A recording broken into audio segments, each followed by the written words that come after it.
back in the day when you said you had that feeling of everything, and we all knew you. I knew of you back in those days when you were on the radio, and before I was on that radio show, you had just left, so our paths didn't quite cross at that point. But things were going well. But like you said, you were thinking outwardly. So you're a self-proclaimed pleaser. You like to walk in the room, make everybody laugh, make everybody happy. You're on the radio. You're doing silly gags around Salt Lake City. You're entertaining everybody else. During that time, how much personal self-reflection, concentrated, purposeful growth were you engaged in on Casey? Absolutely zero. Right.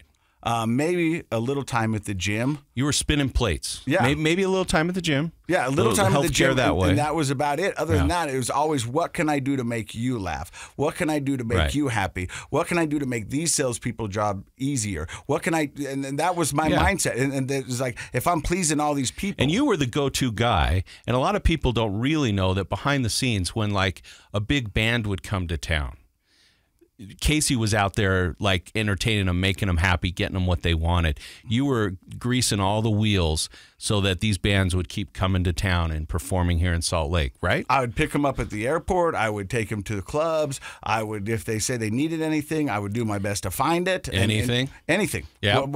Anything. We can leave it at that. Yeah. Whatever they needed, I was their go-to guy. Right. And so a lot of times when they came back through, rather than calling the station, they would call me directly. They call you. Yes. And go, hey, we're coming into town. This is, and I'd be like, cool. Cool. And you set it up. Everything got set up.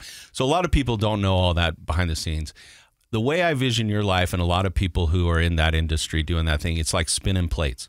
You got to keep all those plates spinning. If you're old enough to remember the Johnny Carson days or those kind of TV acts where people would literally spin plates, they had to run around and keep them all going. And that distracts a person from any self-reflection. Right? You don't have time. You're trying to pay the bills, make the wife happy, deal with the kids, spin all the plates, make AC/DC happy, whichever band it is. It was mostly Howard Jones, In Excess, Midnight Oil. Those guys, yeah. And doing all that kind of stuff.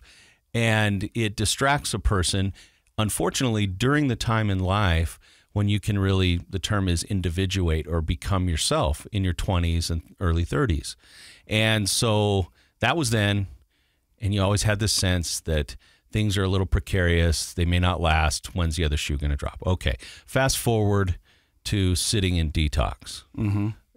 How did life for the next few months change in this regard as far as where your focus went? Well, the focus all shifted inward. I had to fix me. I had to figure out what I liked. I had to figure out what I wanted, what was important to me, and how was I going to be able to get those things. That's what I had to do, and I had a lot of time to do it. Yeah. Because you weren't, everything else went away. The crazy thing, in my early career, I wanted to be who you wanted me to be. Yeah. I didn't become who I wanted to be. I became who you wanted me to be. And it didn't matter who it was in the room. I wanted to be the person you wanted me to be. And I didn't know who I wanted to be. And now, after the 3 years and a lot of internal work, I know who I want to be. I know what kind of person I want to be.